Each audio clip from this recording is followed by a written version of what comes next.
Алиса, что такое золотая середина?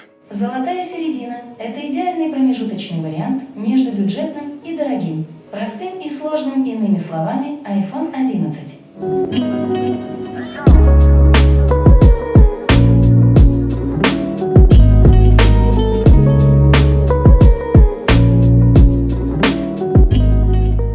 Ребятки, всем привет! Недавно я обнаружил, что некоторые ролики на нашем канале набрали ничтожно мало просмотров. Поэтому рекомендую на досуге посмотреть обзор великолепного MagSafe Battery Pack и его сравнение с не менее крутыми аналогами. Также рекомендую глянуть обзор нашей студии, ремонт в которой я сделал своими руками. Да. И не менее интересным получился ролик про экраны для iPhone, какие они бывают и как отличить оригинал от копии. Все ссылки на эти ролики вы найдете в описании, рекомендую посмотреть. Спасибо. После обзора iPhone SE 2020 я продал его на Авито и, добавив примерно столько же, купил себе iPhone 11. Долго ли я буду пользоваться им в качестве основного смартфона, пока не ясно. Все потому, что Google представили Pixel 5a, обзор на который, я надеюсь, в скором времени появится на нашем канале. И это смартфон, который я бы хотел себе в качестве основного. Но тем не менее, изучая все актуальные модели iPhone, стало понятно, что простая 11 является некой золотой серединой. Реальный топ за свои деньги. Я попользовался смартфоном примерно 2 недели, и за это время сформировался ответ на вопрос: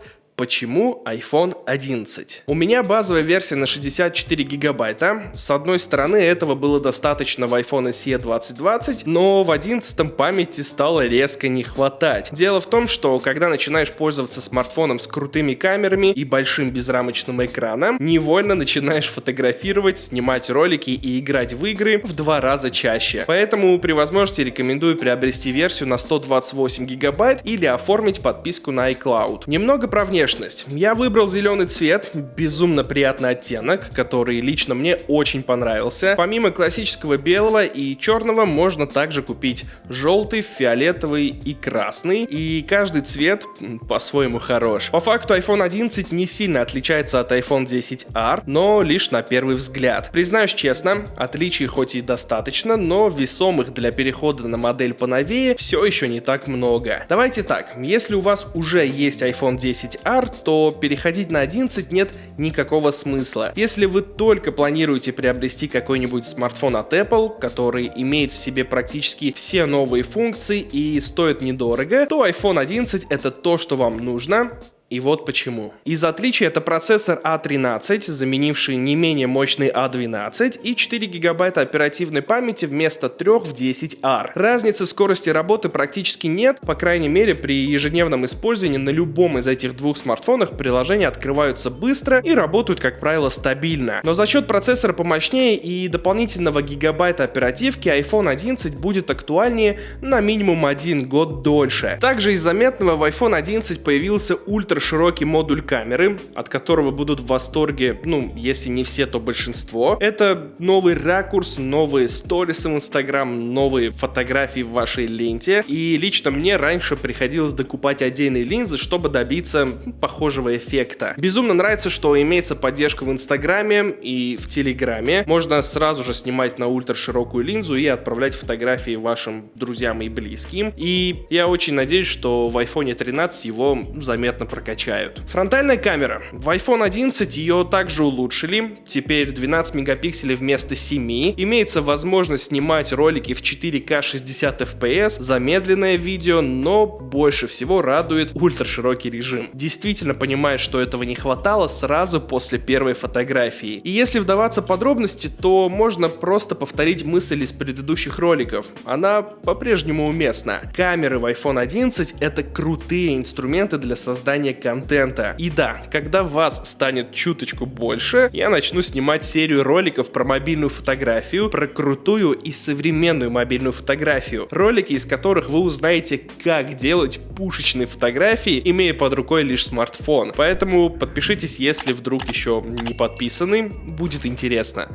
Обещаю. Автономность. Во время тестирования iPhone 11 я заметил, что живет он, процентов на 20 дольше, чем 10R. Хотя, как заявил заявляли ранее в сети, разница должна составить примерно 1 час экранного времени. Либо я ошибаюсь, либо мой сценарий использования как-то изменился, либо Apple с помощью обновлений сократил время работы в 10R или наоборот увеличил ее в iPhone 11. В любом случае, владельцы этих смартфонов напишут в комментариях, как у них обстоят дела на самом деле. Так что усредненные цифры ищите в комментариях. От себя же добавлю, что с автономностью тут более чем все круто, но если вы собираетесь на Марс, то можно купить Apple Smart Battery Case и вообще не думать о розетках. Раз уж мы немного сравнили 11 с 10R, стоит сказать, что тут также улучшили защиту от воды. Теперь это IP68 против IP67 в 10R. Ни тот, ни другой смартфон в воду я не окунал и в принципе вам тоже не рекомендую. Также купертиновцы утверждали, что улучшили Face ID. По факту разницы в скорости срабатывания лично я не заметил, и по-прежнему все это дело не работает в горизонтальном режиме. Немного заметна разница в звучании стереодинамиков, они буквально на 2 деления стали громче, но ничего сверхъестественного. Кстати, корпус, размер экрана, да и габариты в целом здесь ровно такие же, как и в iPhone 10R. Поэтому, если у вас 10R и вы очень сильно хотели оригинальные силиконовые кейсы от Apple, то смело можете купить версию для iPhone 11. Колхозно,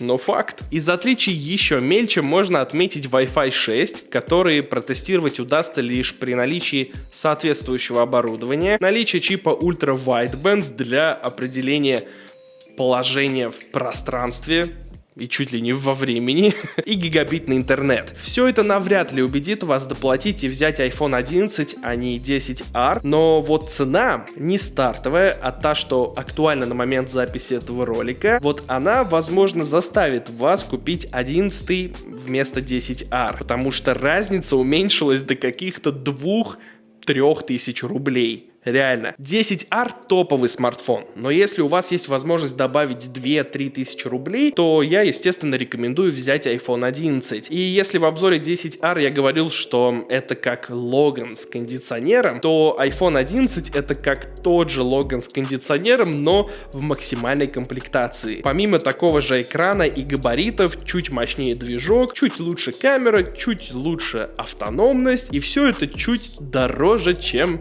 iPhone 10R. Да, выбора с каждым годом все больше, и это не может не радовать. Небольшой совет для тех, у кого iPhone с кнопкой Home. Если вам все же не нравится iPhone SE 2020, несмотря на то, что это прекрасное устройство, и вы планируете в ближайшем времени перейти на что-то новое, я рекомендую попробовать безрамочные смартфоны от Apple. Это совершенно другой экспириенс. Поглощать контент, играть, читать, да и просто решать какие-то рабочие повседневные задачи стало намного приятнее. Я уверен, вы кайфанете так же, как и я. И да, чуть не забыл, в скором времени на нашем канале выйдет обзор базового iPhone 12 и его сравнение с iPhone 10R и iPhone 11. Поэтому подпишитесь на канал, чтобы не пропустить новые ролики. На этом все, увидимся, пока.